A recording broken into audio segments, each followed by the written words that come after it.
మామూలుగా వెళ్ళినప్పుడు ఉమ్, కిరాణా షాప్కి వెళ్ళినప్పుడు షాంపూ కిరసన డబ్బో కొనుక్కోవడానికి ఉమ్, వెళ్ళి అడుగుతాం అనమాట.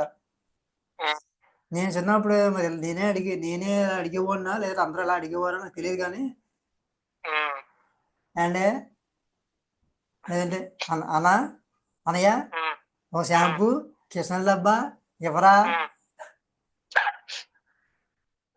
దానికి అన్న ఇలా ఫీల్ ఏ నువ్వు పొట్టి గ్యాస్ పోయేంత ఉన్నావు నన్నే రా అంటావా నువ్వు అని అంటాడు. అన్న బాబోయ్ నేను ఎవర్రా అనలేదన్నా ఎవరా ఉమ్, అన్నా అంటే ఎవరా అన్నా అంటే ఎవరా నీతో అన్నానా పోనీ కొట్టు బయట ఏమన్నా ఇవ్వను అని బోటు పెట్టానా ఓ తలకమాసిన ఏదో కొట్టు పెట్టిన సరుకులు ఇవ్వడానికే కదరా మరి ఎవరా అని అడ్డా పెట్టరా సన్నాసి అది తిట్టకుండా తిట్టాడు.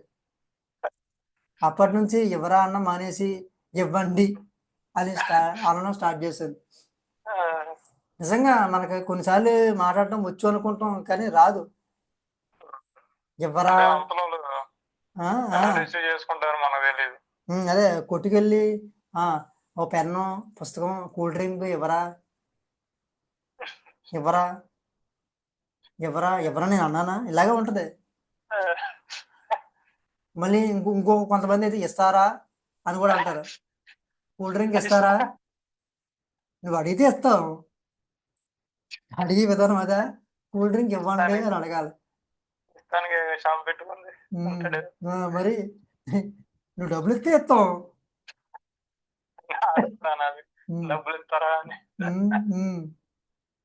అలా ఉంటది ఇలాగా కొన్ని ఉన్నాయి. ఈ డబ్బులు ఇస్తారా డబ్బులు ఎవరా అని. ఉమ్, ఎవరా నేను అన్నానా ఎవరా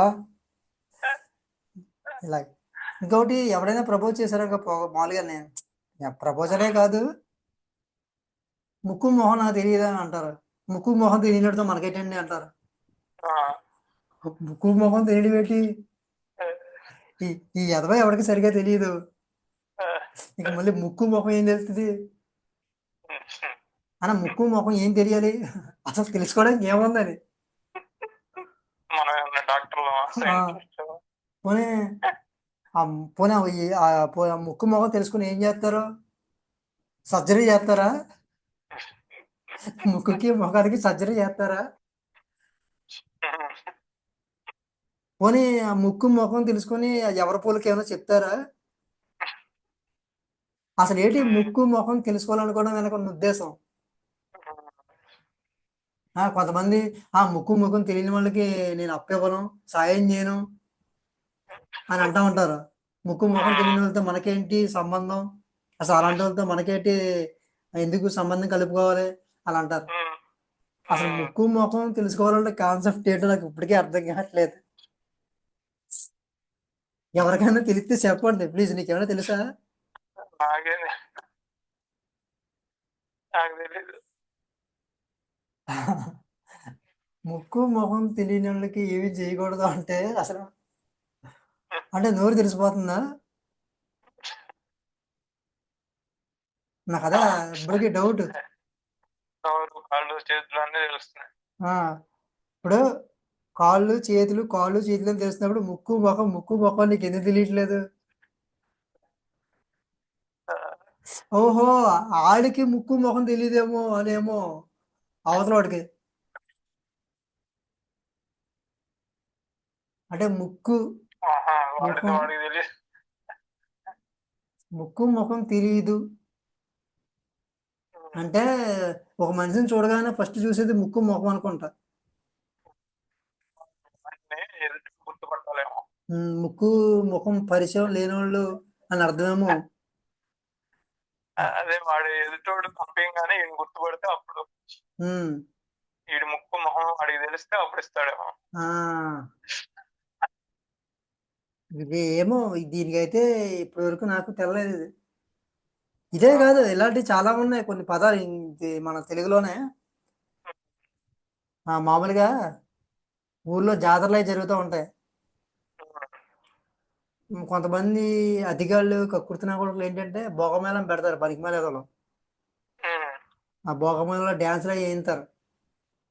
అర గుట్టలో సగం సగం గుట్టలు వేసి ఉమ్, పిచ్చోళ్ళ ఎగురుతూ ఉంటారులే పనికి మానేదల్లో.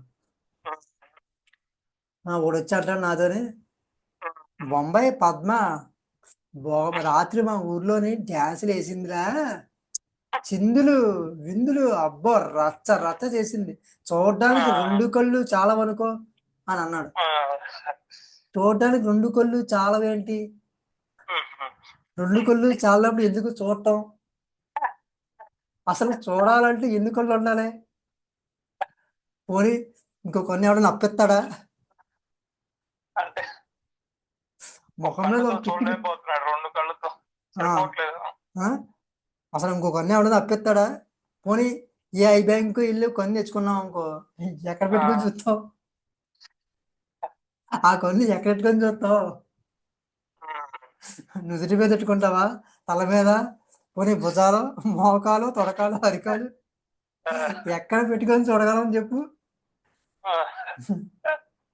మనిషికి రెండు కళ్ళే ఎక్కువ, ఆడు చూసి బూతి బిట్లకి అరకొళ్ళు చాలా ఎక్కువ. దేవుడు అనవసరం రెండు కళ్ళు ఇచ్చాడు, మళ్ళీ పుంకుడికాయ మొక్క రికార్డింగ్ డాన్స్ చూడడానికి రెండు కళ్ళు చాలా పట్ట. అంటే అంటే వీటికి రెండు కళ్ళు చాలా అంటే ఎన్ని కళ్ళు కావాలి ఈ పనికి మనోడికి, నాకు అర్థం కావట్లేదు. ఇప్పుడు దేవుడి ప్రోగ్రాంలు కొన్ని కొన్ని ఉంటాయి, వాటికి రెండు కళ్ళు సరిపోవంటారు. అవును. నాకు అర్థమైంది ఏంటంటే దీన్ని డీకోడ్ చేస్తే నాకు అర్థమైంది అంటే రెండు కళ్ళు చూడమంటే ఒక మనిషి చూస్తే సరిపోదు, ఇలాంటి మా ఇప్పుడు అంటే కొన్ని అంటే దైవ కార్యక్రమాలు, దైవ సంబంధిత కార్యక్రమాలు ఒక మనిషి చూస్తే సరిపోదు కదా, అవునవును. అందుకని రెండు కళ్ళు చాలా వంట అని చెప్పేసి అన్నారు. చూడడానికి రెండు కళ్ళు సరిపోవు, మీరు కూడా రండి అని చెప్పేసి ఇంకో మనిషిని కూడా ఇందులో భాగం చేయడానికి, భాగస్వామ్యం చేసి అతనికి పుణ్యం దక్కేలా చేయడం కోసం, అంటే మంచి మంచి కార్యం కోసం రెండు కళ్ళు చాలా వంట అంటారు. ఈ పనికిమాలోడు భోగమేళం ఆ భోగు డ్యాన్సులు చూడడానికి రెండు కళ్ళు చాలా పడుతున్నాడు నాతో. ఈ ఏం చేయాలి, నరికి నరికి పోగులు పెట్టాలి కదా,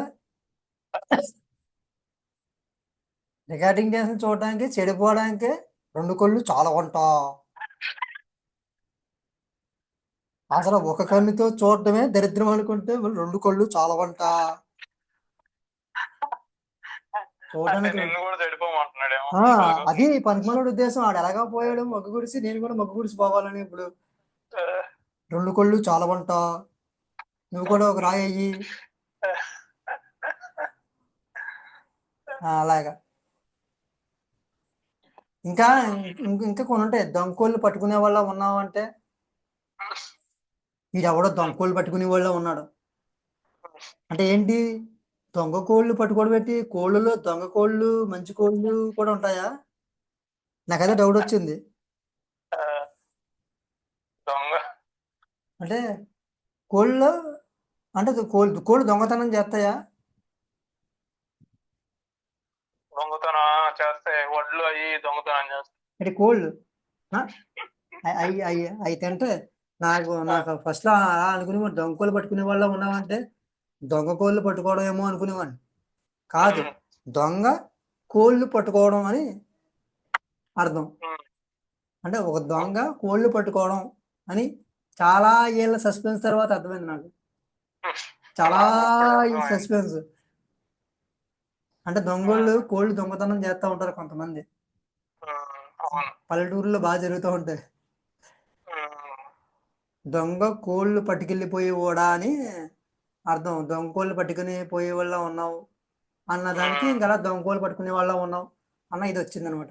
ఇలాగ కొన్ని సామెతలు మనకి తెలియకుండానే కామెడీగా ఉంటాయి, కొన్నిటి అర్థాలు వేరేగా ఉంటుంది. అలాగే అదే పరిస్థితి, చాలా ఇది ఉంది. అదే ఇలా భోజనాలు పెడుతున్నారు, ఖాళీగా ఉన్న కుర్చీ దగ్గరికి వెళ్ళాను, ఆ ఖాళీగానే ఉంది అది, ఆ పక్కన ఉన్న అడిగాను, ఏంటి కుర్చీ ఖాళీ ఎలా అని అడిగాను.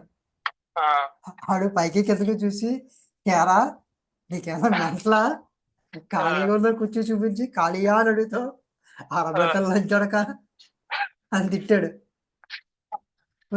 నేనేమన్నాను రా, కుర్చీ ఖాళీ అయినా అడిగాను, తప్పేముంది దీనిలో అంటే తర్వాత అర్థమైంది, నిజమే. ఆ, ఆలోచిస్తే లాజిక్ ప్రకారం కుర్చీ ఖాళీగానే ఉంది. ఆ, ఏయ్, ఇంకో మళ్ళీ నా పక్కన ఇంకొకడు ఆ ఖాళీగానే ఆ, కుర్చీని అడిగాడు, ఏమంటే ఆ, ఈ కుర్చీలో ఎవరైనా ఉన్నారా అని. ఆ- అది ఆ పక్కన ఆడు ఎరా ఆ, ఆడు కంగారు పడిపోయి నాకు కళ్ళు ఏమైనా దిగినాయేమో అని చెప్పేసి డౌట్ పడ్డాడు. ఆ,